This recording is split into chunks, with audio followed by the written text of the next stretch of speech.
Hello everyone and welcome to our first video of module 2 that will talk about power supply filters and regulators.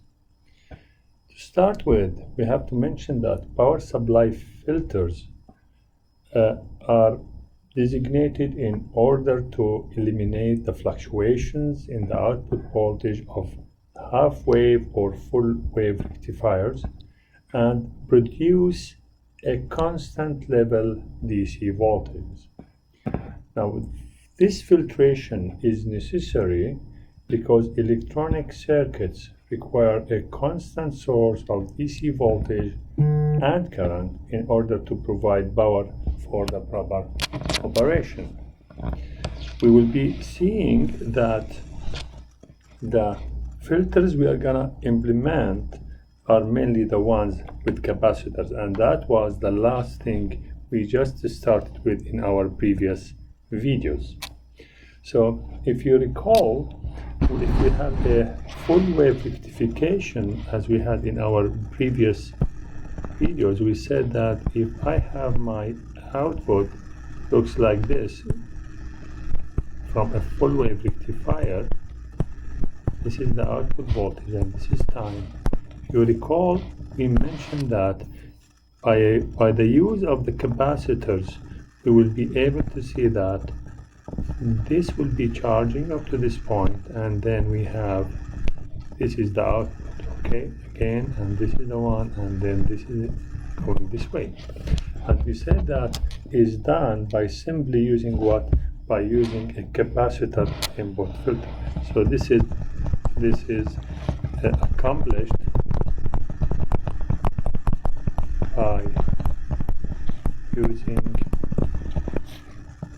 capacitor input filters.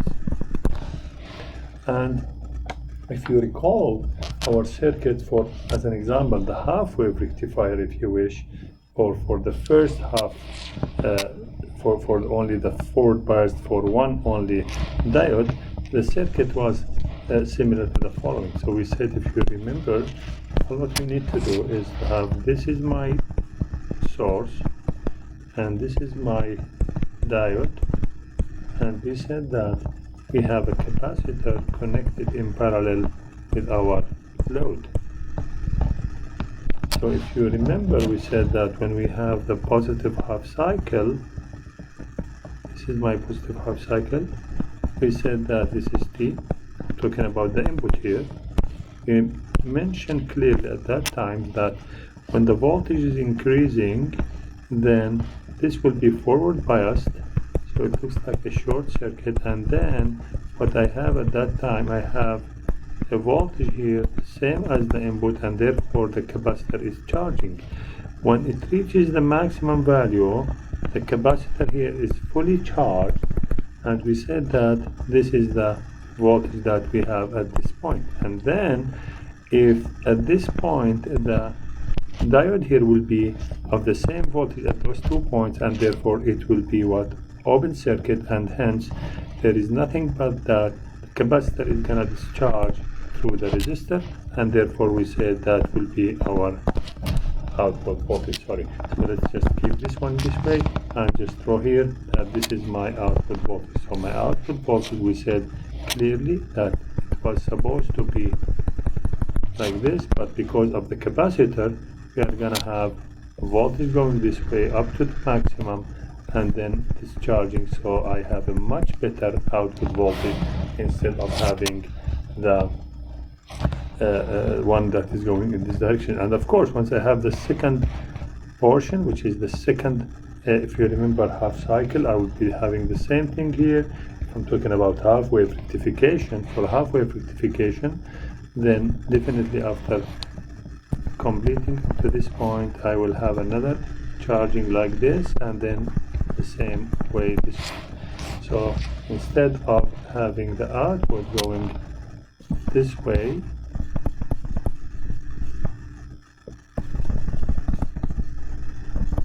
said that it's gonna be what?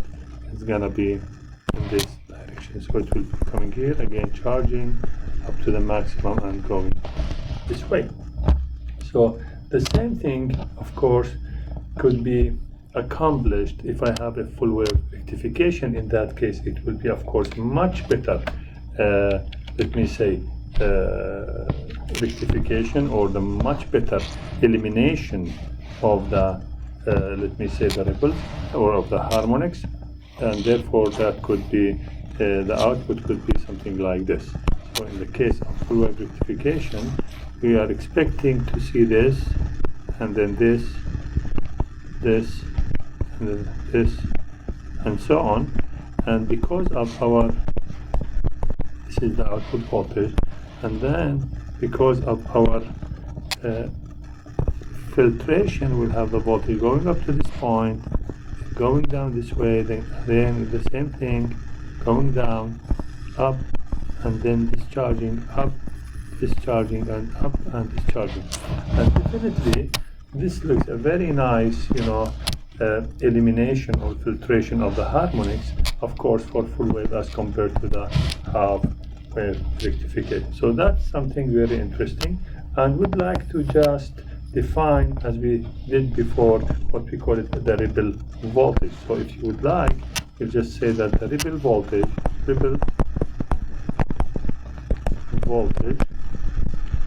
and I will show it now clearly. We said it's the variation in the capacitor voltage due to the charging and discharging. So this is the capacitor, it's the variation of the capacitor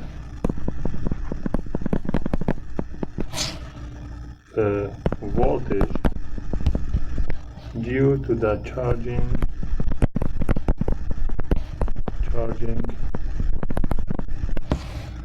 and discharging process. And let's now give a more quantitative determination of this ripple value. So let me just draw for you something like this, and just this figure here, I would like just to enlarge this portion here. So this portion will be enlarged, okay? So we will be doing this by drawing the following. Okay, let me say that this is what I have. This is T, and we are just concentrating on the upper one. So let me just do this, and then this, trying to draw first the full wave rectification, for this is time and this is the output voltage, and then drawing the exact output with filtration. So we said it will be going up this point, and then we will have it going this way, and then charge to the maximum, and then this way, charge to the maximum, and this way, charge to the maximum, and then this way, and so on. Now I would like to concentrate on the following. Look at this. This is my maximum peak that I will be getting, and this will be the minimum as well.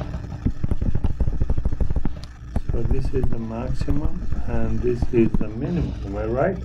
So this one is called V ripple small peak to peak. So peak to peak. And I have the average value that is in between. I can draw it here.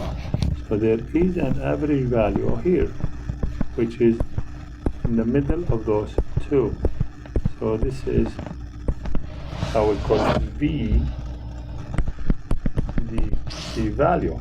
And of course, if you wish, this will be here,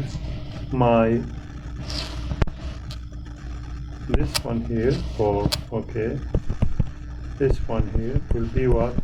Will be the V peak 55. Okay, so this is the peak of the rectified value. This will be the V peak to peak of the ripple between this maximum and this minimum here, and the average, which is the DC value, is in the middle. And therefore we will be defining what we call the ripple factor, and it's given as R, equals to VR peak to peak divided by VDC. Now notice that this value, which is, we call it the V peak rectified, this is the unfiltered,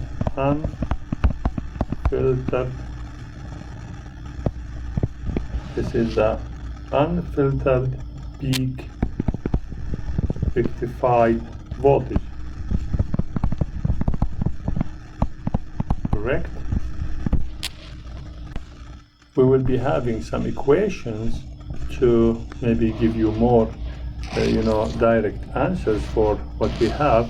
So for example, if I would like to just write what is V rectified, V ripple peak to peak, the one here, this one, this is equal, if you wish, from equation point of view, approximately 1 over the frequency of the system, R of the load, capacitance multiplied by V peak rectified.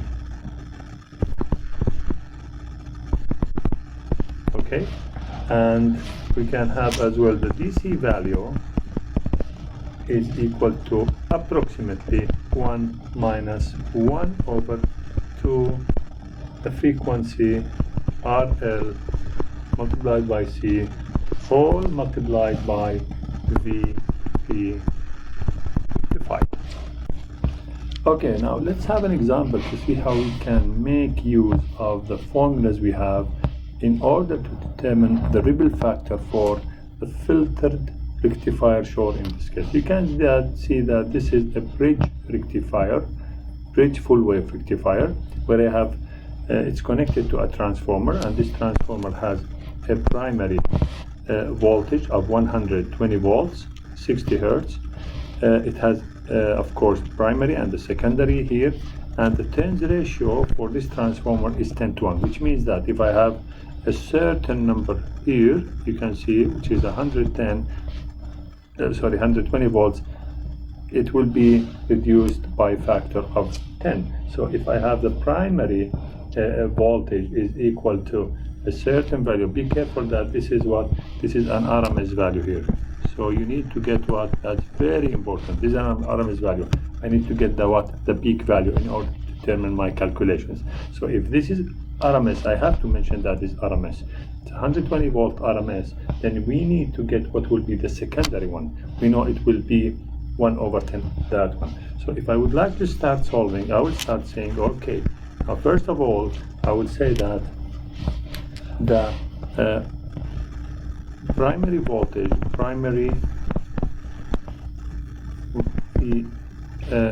peak to peak or peak voltage is equal to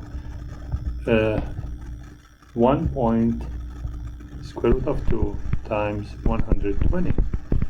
And if you do that, that will be equal to 170 volts. Then we need to get what is our secondary voltage, what is the peak value for the secondary voltage here. Again, it will be equal to what? We know that V primary over V secondary is equal to what? To N1 over N2, which is here in my case it's 10 over 1.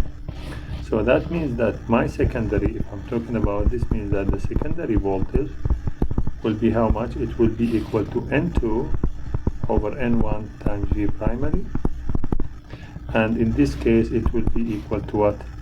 1 over 10 times 170, and this is equal to 17 volts. And this is so important. So be careful about this one, that this is very well-known formula, that the V primary over V secondary is always equal to turns ratio of the primary over turns ratio of the secondary. And you can see that it's 10 here. Primary is N1 and this is N2. So we know now what is the V peak secondary. So we know that secondary voltage that is coming, which is equal 17 volts, which is at the terminals or at the input of my rectifier circuit or for my rectifier. So in that case, we can just calculate what will be the unfiltered peak full wave rectifier voltage. If you remember, we have it. We can say that in V peak rectified, which is the unfiltered. Okay, let me just try to tell you the unfiltered. From the formulas we had before, we say that it's V peak secondary minus, of course, in my case, I will assume, because I have that two diodes will be conducting, so it will be coming this way, and then this way here. Okay.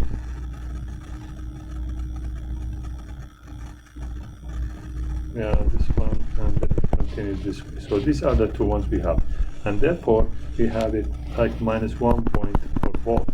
So if I have 17 minus 1.4, I will be getting 15.6 volts. Okay, now what will be the frequency now for frequency of full wave rectifier is, rectifier is 2 times the original frequency, so it will be 2 times the 60 Hertz, so it will be 120 Hertz. And therefore now we can calculate what is our V ripple peak to peak from the equation that we have. We said it's 1 over the frequency times RL times C, all multiplied by VP rectifier, which is the unfiltered. Now this is the filtered one, or this is the ripple value, and I can calculate it, and I will say that this is 1 over 120 times the load, which is equal to 220 ohms, times the capacitance, which is 1000 microfarad, all multiplied by 15.6, and if you calculate it, this is equal to 0.591 volts. Now, how about the approximate DC value? So, the approximate DC voltage, we said it's VDC, and again we said in our previous equation, it's 1 over 2 frequency R, L, C, all multiplied by V 55. And if you just substitute 1 over 2 times 120 times 220 times 1000 times 10 to minus 6, then multiplied by the 15.6, and then all 1 minus this number, then you will be able to get what? 15.3 volts. So we can say in that case then the ripple factor is equal to R. If you remember, we said it's nothing but VRPP over VDC. So it's VRPP over VDC.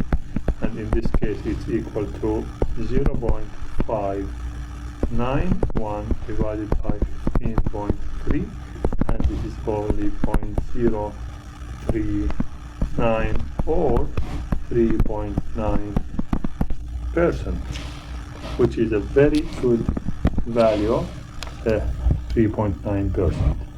Now you may be exposed to some other questions where I give you the maximum ripple value that we are allowing. You can try this as an example. Let's say try yourself the following. Try yourself. Now for the same example, it is required to determine the value of C such that the ripple factor is less than 2%. Now in this case, you have the unknown as what? As your C, and that means we have to be careful in our calculation, and you can try it and see what are the obstacles you have, and we can discuss it in one of our help sessions, or let's say office